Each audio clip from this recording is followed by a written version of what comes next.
അവനെ നിസ്സാരനായി കാണരുത്. നമുക്കിനിയും അവനെ വീഴ്ത്താനായിട്ടില്ല. പക്ഷേ അവനെ കുറേയധികം കഷ്ടപ്പെടുത്തുവാൻ നമുക്ക് കഴിഞ്ഞിട്ടുണ്ട്. അവനുണ്ടായിരുന്ന സർവരും നഷ്ടപ്പെട്ടു, സ്വത്തും ഭവനവുമെല്ലാം. അവനിപ്പോൾ സ്വന്തമായി യാതൊന്നുമില്ല, ഇകഞ്ഞ യാഗാന്തത മാത്രം. അവൻ കഷ്ടപ്പെടുന്നത് കാണുമ്പോൾ ഒരാശ്വാസം. പക്ഷേ നമുക്കത് പോരാ. അവനിലെ നന്മകൾ അവസാനിക്കണം. അതാണ് നമ്മുടെ ലക്ഷ്യം. അവനിലെ നന്മകൾക്കൊരു സംരക്ഷണമുണ്ട്. അത് ഭേദിക്കാൻ ഇതുവരെ നമുക്കായിട്ടില്ല. അതിനായി ഇനിയും പുതിയ വഴികൾ പരീക്ഷിക്കണം. അവന്റെ ഏകാന്തത തന്നെ നല്ലൊരവസരമാണ്. അവന്റെ പ്രായത്തിലുള്ള യുവാക്കളെയും ചുറ്റുമുള്ള അയൽക്കാരെയും ഒക്കെ അതിനുവേണ്ടി ഉപയോഗിക്കണം. അവന്റെ പണിയും പണിശാലയും എല്ലാം അതിനുള്ള മാർഗങ്ങളാക്കി മാറ്റണം. എങ്കിൽ നമ്മൾ വിജയിക്കുക തന്നെ ചെയ്യും. അതേ പ്രഭു. എന്നാൽ വേഗമാകട്ടെ.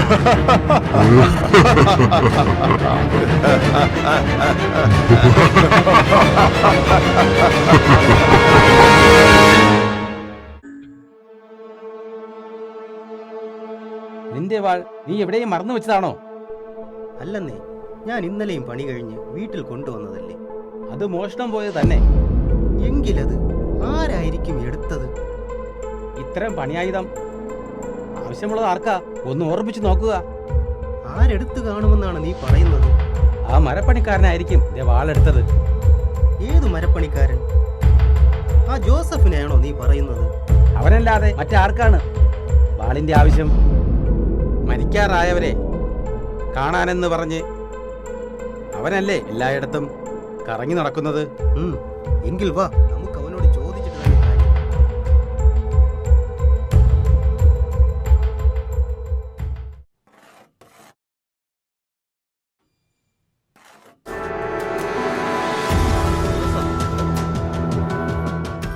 മര്യാദയ്ക്ക് എന്റെ വാൾ തരുന്നതാണ് നല്ലത്. വാളോ? ഏത് വാള്? നിങ്ങളുടെ കയ്യിൽ നിന്ന് ഞാൻ വാളൊന്നും വാങ്ങിയിട്ടില്ല. വാങ്ങിയതല്ല, നീ മോഷ്ടിച്ചതാണ്. അതങ്ങ് കൊടുത്തേക്ക്. നിനക്ക് മരപ്പണി മാത്രമല്ല ഈ തൊഴിലും ഉണ്ടായിരുന്നു അല്ലേടാ? പിന്നല്ലാതെ മോഷണക്കുറ്റത്തിനാവും നാട്ടറിവിനെ അസലത്ത് നിന്ന് ഓടിച്ചു വിട്ടത്. അതുകൊണ്ടല്ലേ ഇവനിവിടെ ഒറ്റയ്ക്ക് താമസിക്കേണ്ടി വന്നത്. ഞാൻ ആരുടെയും സാധനങ്ങളൊന്നും എടുത്തിട്ടില്ല. നിങ്ങൾക്ക് തെറ്റിയതാകും. ഞങ്ങൾക്ക് തെറ്റാനോ? എവിടെയാടാ വാൾ ഒളിപ്പിച്ചിട്ടിരിക്കുന്നത്? ഇവിടെ എവിടെയെങ്കിലും തന്നെ ഉണ്ടാകും. നമുക്ക് നോക്കിയെടുക്കാം. അതല്ലാതെ ഇവൻ തരില്ല. ഏയ്, അങ്ങനെ ചെയ്യരുത്. എല്ലാം ഓരോരുത്തർ പണി ചെയ്യാൻ വേണ്ടി തന്നതാണ്. അമ്മയൊന്നും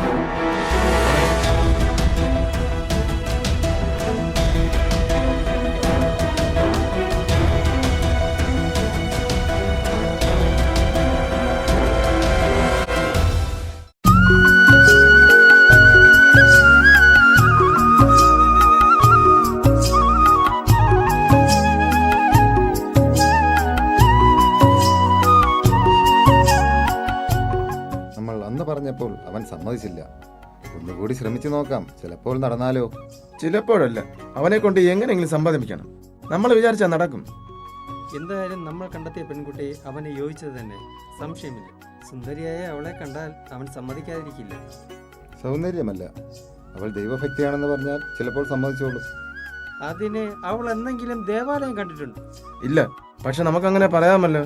നടന്നു കഴിഞ്ഞാൽ പിന്നെ സത്യം അറിഞ്ഞാലും കുഴപ്പമില്ല.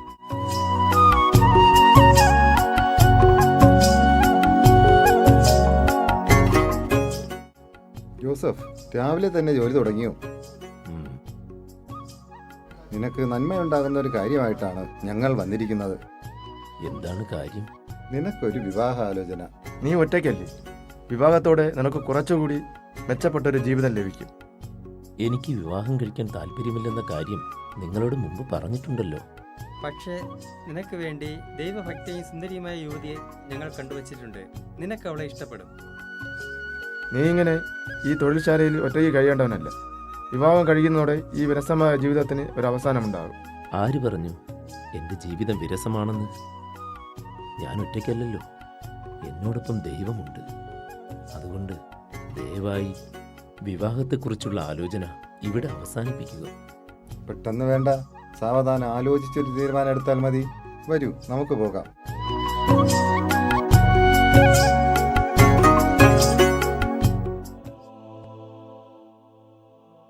കാനോൻ നിയമപ്രകാരം അവൾക്ക് വിവാഹപ്രായമായി. അതെ, യഹൂദ പാരമ്പര്യം അനുസരിച്ച് എത്രയും വേഗം വിവാഹം നടത്തണം. ജ്ഞാനവും സൗന്ദര്യവുമുണ്ട്, പക്വതയുമുണ്ട്. അതിനാൽ അവൾക്ക് അനുരൂപനായ വരനെ കിട്ടാൻ യാതൊരു തടസ്സവും ഉണ്ടാവില്ല. ദാവീദിന്റെ വംശത്തിൽ നിന്ന് തന്നെ വരനെ കണ്ടെത്തുക എന്നതാണ് കീഴ്വഴക്കം. അതെ, അത് അങ്ങനെ ആകട്ടെ. ദാവീദിന്റെ വംശത്തിൽപ്പെട്ട എല്ലാ യുവാക്കളെയും ക്ഷണിക്കണം. അവരിൽ നിന്ന് ഏറ്റവും യോഗ്യനായ ഒരാളെ തിരഞ്ഞെടുക്കാം. താങ്കൾ എന്തു പറയുന്നു? അതെ, തീർച്ചയായും നമ്മുടെ പാരമ്പര്യം അനുസരിച്ച് അത് തന്നെയാണല്ലോ നടക്കേണ്ടത്. ഇനി നമുക്ക് തീരുമാനിക്കാനുള്ളത് സൗകര്യമുള്ള ഒരു ദിവസമാണ്. ദേവാലയ തിരുനാളിന് മുൻപ് നടത്തുന്നതാണ് ഉചിതം. ആയിക്കോട്ടെ, അതിനുവേണ്ട എല്ലാ ഏർപ്പാടുകളും ചെയ്യുക. മാത്രമല്ല, ദാവീദിന്റെ വംശത്തിൽപ്പെട്ട എല്ലാ യുവാക്കളെയും ക്ഷണിക്കണം. അതേ ഗുരു. അധിപൻ എല്ലാവർക്കും ഈ ഉണങ്ങിയ കമ്പുകൾ നൽകുക.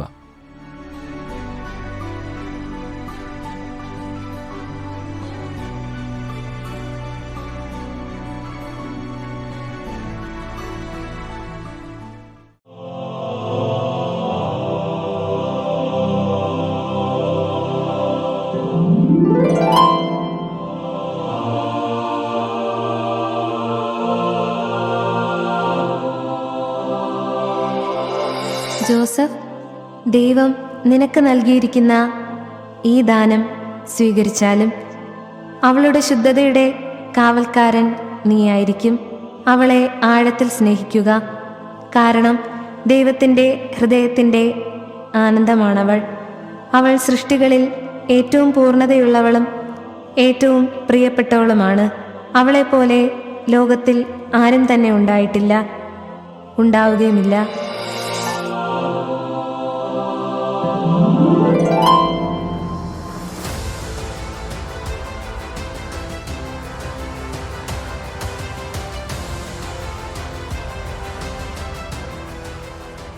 മറിയത്തിൻ്റെ ഭർത്താവായി ജോസഫിനെ തിരഞ്ഞെടുത്തത് ദൈവമാണെന്നും ഇവിടെയായിരിക്കുന്ന എല്ലാവർക്കും ബോധ്യമായല്ലോ. ഇനി ദൈവ ഇഷ്ടപ്രകാരം ഇവരുടെ വിവാഹം നടക്കട്ടെ.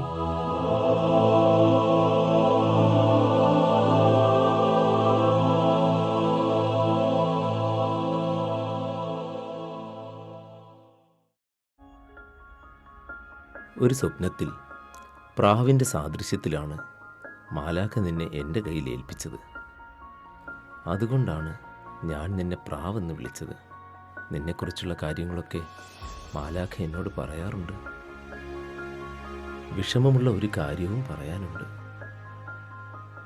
എനിക്ക് സ്വന്തമായി ഒരു താമസ സ്ഥലമില്ല.